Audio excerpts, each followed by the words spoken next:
आज हम second unit परिष्कारम start करने वाले हैं, जिनके लिखने वाले एपीजे अब्दुल कलाम हैं। तो कुछ सवालात हैं जैसा कि आप पिक्चर में देख सकते हैं। So in this photo you can see पै चित्रंलो ఎవరెవరున్నారు। तो कौन कौन है वहाँ पर? పై చిత్రంలో ఉపాధ్యాయుడు విద్యార్థులు ఉన్నారు। तो फोटो में टीचर है, स्टूडेंट्स हैं। ఉపాధ్యాయుడు ఏం చేస్తున్నాడు? So what is the teacher doing? Teacher is saying the lesson, పాఠం చెప్తున్నాడు। ఏ ఏ మతాల వారు కనిపిస్తున్నారు। तो कौन से मज़हब के लोग दिख रहे हैं वहाँ पर? హిందువులు, ముస్లింలు, సిక్కు, క్రిస్టియన్ మతానికి చెందినవాడు కనిపిస్తున్నారు। तो हिंदू, मुस्लिम, सिख, क्रिश्चियन ये सारे लोग दिख रहे हैं। ఉపాధ్యాయుడు పిల్లలతో ఏం మాట్లాడుతుండవచ్చు। तो टीचर जो है सो बच्चों से क्या बोल रहे होंगे? ఉపాధ్యాయుడు పిల్లలతో అందరూ కలిసిమెలిసి ఉండాలని, మత సామరస్యాన్ని కాపాడాలని మాట్లాడుతుండవచ్చు। तो टीचर ये बोल रहे होंगे कि शायद के हिंदू मुस्लिम सब सारे जो है सो भेदभाव को भूलकर मिलजुल कर रहेंगे। परिष्कारम का मतलब होता है सॉल्यूशन। तो परिष्कारम का मतलब हिंदी में अगर हम बोलेंगे हल या समाधान। నేను బాల్యం గడిపిన రామేశ్వరం ఒక చిన్న దీవి లాంటిది. I spent my childhood on a small island called Rameshwaram. So here APJ Abdul Kalam is saying that Nenu means I. That means APJ Abdul Kalam. तो जो APJ अब्दुल कलाम हैं उन्होंने अपना जो बाल्यम यानी बचपन है वो रामेश्वरम में गुजारा। तो रामेश्वरम क्या है? ఒక చిన్న దీవి లాంటిది मीन्स एक छोटा सा ఐలాండ్ है। అక్కడున్న ఎత్తైన ప్రదేశం పేరు గంధమాదన పర్వతం। The elevated place on this island is called Gandhamadana mountain. जो ऊंची जगह है अकड़ुन्ना एत्तैना प्रदेशम, वहाँ पर है सो ऊंची जगह जिसका नाम पेरू, जिसका नाम है गंधमादना पर्वतम। गंधमादना पहाड़ है वो। దానిపైన నిలబడితే మొత్తం రామేశ్వరం పట్టణాన్ని చూడొచ్చు। उसके ऊपर ठहरे तो हम सारा रामेश्वरम देख सकते हैं। सो वो stands on that mountain can see the entire Rameswaram city. పట్టణం నిండా పచ్చని కొబ్బరి చెట్లు, అల్లంత దూరాన సముద్రం, ఆకాశాన్నంటూ తున్నట్లుండే रामेश्वरम देवालय गोपुरम। पट्टनम निंडा यानी सारे रामेश्वरम में पच्चनी कोब्बरी चेटलू, हरे हरे नारियल के झाड़ थे। अल्लंता दूरान, और जहाँ तक हम दूर तक देखेंगे समुद्रम समुद्रम दिखाई देगा हमें। आकाशान्नट्लू तुन्नट्लुंडे रामेश्वरम देवालय गोपुरम। तो जो टेम्पल है और जो आसमान है, तो टेम्पल की जो नोक है वो आसमान को छू रही सर का हमें दिखता है। So there were many coconut trees around the city and at a distance we can see the seashore. It looks like the sky and the peak of the temple. So which temple? Rameshwaram temple. The peak of Rameshwaram temple and the sky both are touching each other. అప్పుడది చాలా ప్రశాంతమైన పట్టణం. It was a pleasant city and it was a peaceful city at that time. उस समय ये जो शहर है रामेश्वरम वो बहुत ही अमन और सुख शांति का प्रदेश था। ఎక్కువ మందికి చేపలు పట్టడం వృత్తి। So most of them are fishermen, they used to catch the fishes. तो ఎక్కువ మందికి చేపలు పట్టడం వృత్తి यानी ज़्यादातर लोगों का जो ऑक्यूपेशन था, जो पेशा था वो मच्छियाँ पकड़ना है, यानी मछुआरे थे। కొంతమందికి కొబ్బరి తోటలు, और कुछ लोगों के नारियल के गार्डन्स यानी फील्ड्स थे। Some of them are farmers in coconut fields. రామేశ్వరంలోని దేవాలయ ప్రాశస్త్యం వలన ఎప్పుడు యాత్రికులుంటారు।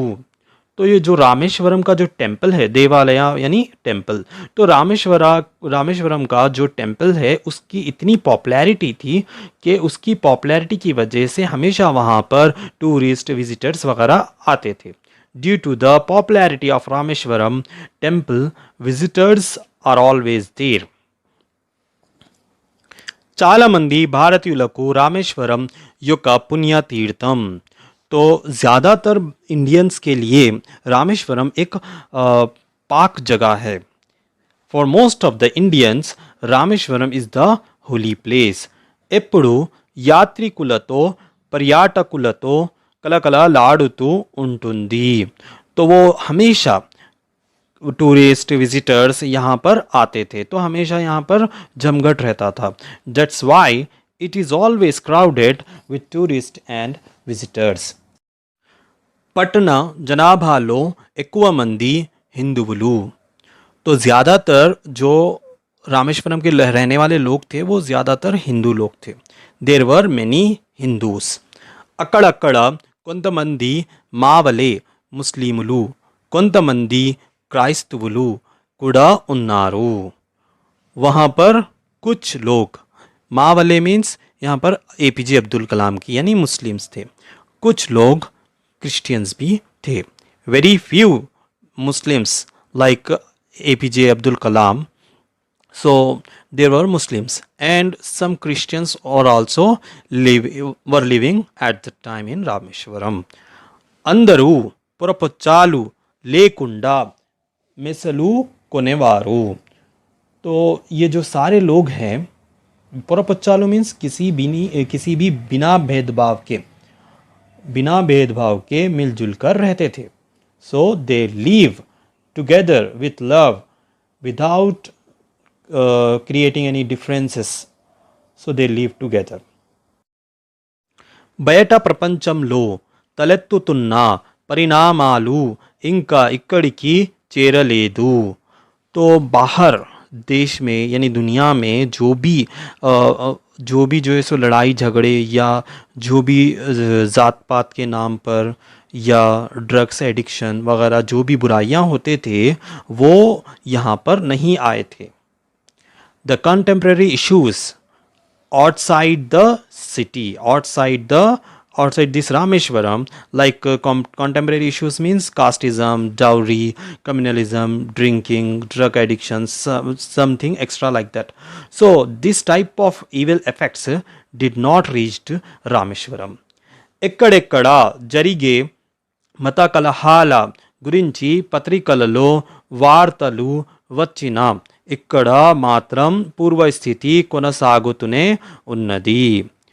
तो कई बार ऐसा होता था कि ज़ात पात के नाम पर जो लड़ाई झगड़े होते वो न्यूज़पेपर में सुनने को मिलते थे.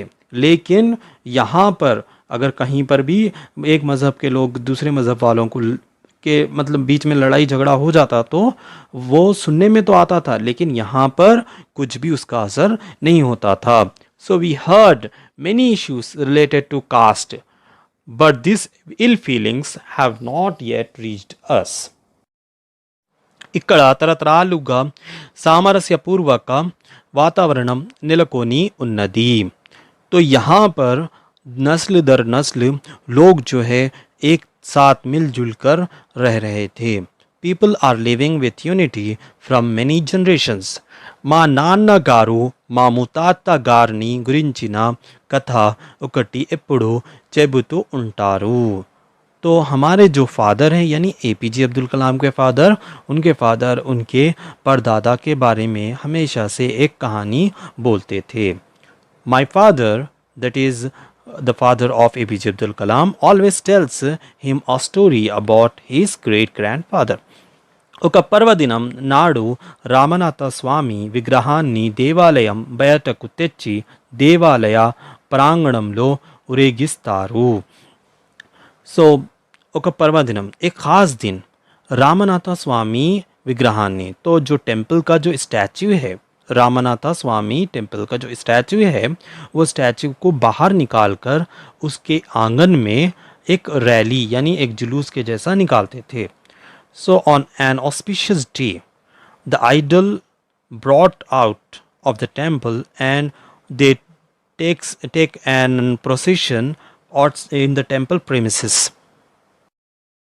ఈ దేవాలయం చుట్టూ చాలా చెరువులున్నాయి. तो ये टेम्पल के आसपास में बहुत सारे तालाब है. There were many lakes around this temple. उरेगिंपु చెరువుల పక్క నుండి కూడా పోయేది. పక్క నుంచి కూడా పోయేది. तो जो प्रोसेशन है, जो रैली है, वो जो जुलूस है, वो ये तालाबों के करीब से भी गुज़रता है. The procession also went by the side of this ponds. అట్లాంటి ఒక ఊరేగింపు సందర్భంలో విగ్రహం చెయ్యి జారి చెరువులో పడిపోయింది. उसी तरीके से एक बार जब रैली जा रही थी तो उस इवेंट में जो स्टैच्यू है वो हाथ से छूटकर तालाब में गिर जाता है. During one such procession the statue slipped and fell into the pond. जन्म भया पड़ी पोयारू. लोग बहुत ज़्यादा डर जाते हैं. द पीपल वर फ्राइटेंड और टेरिफाइड. तप्पकुंडा ఏదో కీడు जరుగుతుందని भितिल्लारू. तो किसी लोगों को ये कैसा भी ये मालूम था कि तप्पा कुंडा श्योरली यानी कैसे भी कुछ ना कुछ हमारे साथ बुरा होने वाला है बोलकर वो डर गए थे. Surely something is bad will happen, something bad is going to happen, they feared. అయితే మా ముతాత్త వెంటనే చెరువులో దూకి విగ్రహాన్ని పైకి తెచ్చడట.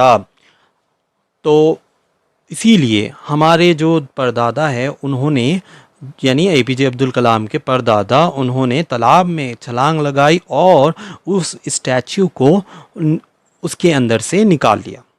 सो my great grandfather that is the great grandfather of APJ Abdul Kalam immediately jumped into the pond and brought up the statue. దేవాలయ పుజారి తక్కిన అధికారుల कृतज्ञता చెప్పనలవి కాదు. तो जो टेम्पल के पुजारी थे और जो दूसरे ऑफिसर्स थे उन्होंने एपीजे अब्दुल कलाम के दादा का परदादा का शुक्रिया अदा किया. Temple priest and other officers thanked him. विग्रहाన్ని ముట్టుకున్నాయన ఒక मुस्लिम. तो जो मूर्तियों को छुए थे वो एक मुस्लिम थे.